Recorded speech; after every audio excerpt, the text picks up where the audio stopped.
ನಮಸ್ಕಾರ ಪ್ರೇಕ್ಷಕರೇ, ನಮ್ಮ ಚಾನಲ್ಗೆ ಸ್ವಾಗತ. ಅತಿಥಿ ಉಪನ್ಯಾಸಕರ ನೇಮಕಾತಿಗೆ ಯಾರೆಲ್ಲ ಅಪ್ಲಿಕೇಶನ್ ಹಾಕಿದ್ರಿ, ಸೊ ಅಂಥ ಅಭ್ಯರ್ಥಿಗಳಿಗೆ ಇವತ್ತು ಒಂದು ವರ್ಕ್ ಲೋಡ್ ಚಾರ್ಟ್ಗಳನ್ನು ಬಿಡುಗಡೆ ಮಾಡಬೇಕಿತ್ತು. ಸೊ ಅದಕ್ಕೆ ಸಂಬಂಧಿಸಿದಂಥ ಈ ಒಂದು ವಿಡಿಯೋ ಇರುತ್ತೆ. ಬಟ್ ಆಫಿಷಿಯಲ್ ವೆಬ್ಸೈಟಲ್ಲಿ ಯಾವುದೇ ಥರದಂತಹ ಒಂದು ಕಾರ್ಯಪ್ರಭಾರದಾಗಿರ್ಬೋದು ವರ್ಕ್ ಲೋಡ್ ಬಗ್ಗೆ ಮಾಹಿತಿಯನ್ನು ಅಪ್ಡೇಟ್ ಅಂತ ಮಾಡಿಲ್ಲ. ಅವರ ಒಂದು ಸ್ಕೆಡ್ಯೂಲ್ ಪ್ರಕಾರ ಇವತ್ತು ರಿಲೀಸ್ ಆಗಬೇಕಿತ್ತು. ಇದಕ್ಕೆ ಸಂಬಂಧಿಸಿದಂತೆ ಇವರ ಒಂದು ಆಫಿಷಿಯಲ್ ಟೆಲಿಗ್ರಾಮ್ ಗ್ರೂಪ್ ಒಳಗಡೆ ಒಂದು ಮಾಹಿತಿಯನ್ನು ಕೊಟ್ಟಿದ್ದಾರೆ. ಅದಕ್ಕೆ ಟೆಲಿಗ್ರಾಮ್ ಗ್ರೂಪ್ನ ಒಂದು ಸದಸ್ಯರು ಕೊಟ್ಟಿರುವಂಥದ್ದು, ಅದರ ಬಗ್ಗೆ ಮಾಹಿತಿಯನ್ನು ಕೊಡ್ತೀನಿ. ವಿಡಿಯೋ ಪೂರ್ತಿಯಾಗಿ ನೋಡಿ. ಜೊತೆಗೆ ನಮ್ಮ ಚಾನಲ್ ಹೊಸಬರಾಗಿದ್ದರೆ ಚಾನಲ್ ಸಬ್ಸ್ಕ್ರೈಬ್ ಮಾಡ್ಕೊಳ್ಳಿ. ನೋಡಿ ಅಭ್ಯರ್ಥಿಗಳೇ, ಇಲ್ಲಿ 1ನೇ ಪಾಯಿಂಟ್ ಏನು ಹೇಳ್ತಾ ಇದೆ ಅಂತಂದರೆ, ಇದು ಆಫಿಷಿಯಲಿ ಅವರು ಶೇರ್ ಮಾಡಿರುವಂಥದ್ದು.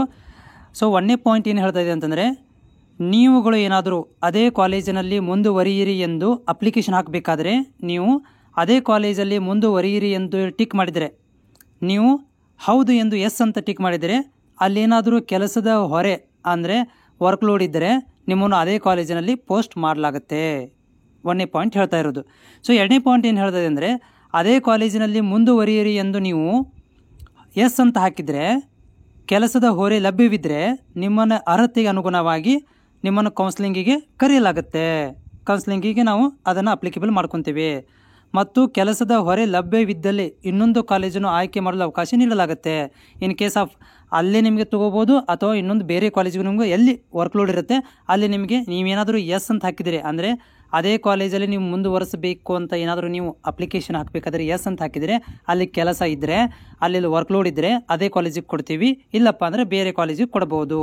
3ನೇ ಪಾಯಿಂಟ್ ಏನು ಹೇಳ್ತಾ ಇದೆ, ಅದೇ ಕಾಲೇಜಲ್ಲಿ ಮುಂದುವರಿರಿ ಎಂದು ನೀವು ನೋ ಅಂತ ಹಾಕಿದರೆ, ಇನ್ ಕೇಸ್ ಆಫ್ ನೀವು ಅಲ್ಲಪ್ಪ ನನಗೆ ಅದೇ ಕಾಲೇಜಲ್ಲಿ ಮುಂದುವರಿತೀರಾ ಅಂತಿದ್ದಾಗ ನೋ ಅಂತ ಏನಾದರೂ ಹಾಕಿದರೆ ನೀವು ನಿಮ್ಮ ಒಂದು ಅರ್ಹತೆಗೆ ಅನುಗುಣವಾಗಿ ನಿಮಗೆ ಕೌನ್ಸಿಲಿಂಗಿಗೆ ಕರೆಯಲಾಗುತ್ತೆ.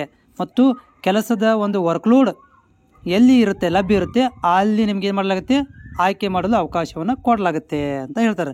4ನೇ ಪಾಯಿಂಟ್ ಏನು ಹೇಳ್ತಾ ಇದೆ ಇಲ್ಲಿ, ನೀವು ಹೊಸ ಅಭ್ಯರ್ಥಿಯಾಗಿದ್ದರೆ ಮತ್ತು ಆನ್ಲೈನ್ ಅರ್ಜಿಯನ್ನು ನಮೂನೆಯಲ್ಲಿ ಅದೇ ಕಾಲೇಜಿನಲ್ಲಿ ಮುಂದುವರಿಯಿರಿ ಎಂದು ಎಸ್ ಅಂತ ಹಾಕಿದರೆ, ಆಯ್ಕೆ ಲಭ್ಯವಿದ್ದರೆ ನೀವು ಅರ್ಹತೆಗೆ ಅನುಗುಣವಾಗಿ ನಿಮ್ಮನ್ನು ಕೌನ್ಸಿಲಿಂಗ್ಗೆ ಒಳಪಡಿಸಲಾಗುತ್ತೆ ಮತ್ತು ಕಾಲೇಜನ್ನು ಆಯ್ಕೆ ಮಾಡಲು ಅವಕಾಶ ನೀಡಲಾಗುತ್ತೆ. ಕೆಲಸದ ಹೊರೆ ಲಭ್ಯವಿದ್ದರೆ ಅಂದರೆ ನೀವು ಹೊಸಬರಿದ್ದರೆ ನೀವು ಇದೇ ಕಾಲೇಜಲ್ಲಿ ನೀವು ಮುಂದುವರಿತೀವಿ ಅಂತ ಏನಾದರೂ ಇದನ್ನು ಮಾಡಿದರೆ, ಸೊ ಅಂಥ ಅಭ್ಯರ್ಥಿಗಳಿಗೆ ಕೌನ್ಸಿಲಿಂಗ್ ಮುಖಾಂತರ ಏನು ಮಾಡ್ತಾರೆ ಅಂತಂದರೆ, ಸೀಟ್ಗಳನ್ನು ಆಯಾ ಎಲ್ಲಿ ಕಾಲೇಜಲ್ಲಿ ವರ್ಕ್ ಲೋಡ್ ಇರುತ್ತೆ ಅಂಥ ಕಾಲೇಜಿಗೆ ನಾವು ಏನು ಮಾಡ್ತೀವಿ, ನಿಮಗೆ ಕೌನ್ಸಿಲಿಂಗ್ ಮುಖಾಂತರ ಹಂಚಿಕೆ ಮಾಡ್ತೀವಿ ಅಂತ ಈ ಒಂದು 4 ಪಾಯಿಂಟ್ಗಳನ್ನು ಇಲ್ಲಿ ಟೆಲಿಗ್ರಾಮಲ್ಲಿ ಇವರು ಶೇರ್ ಮಾಡಿರುವಂಥ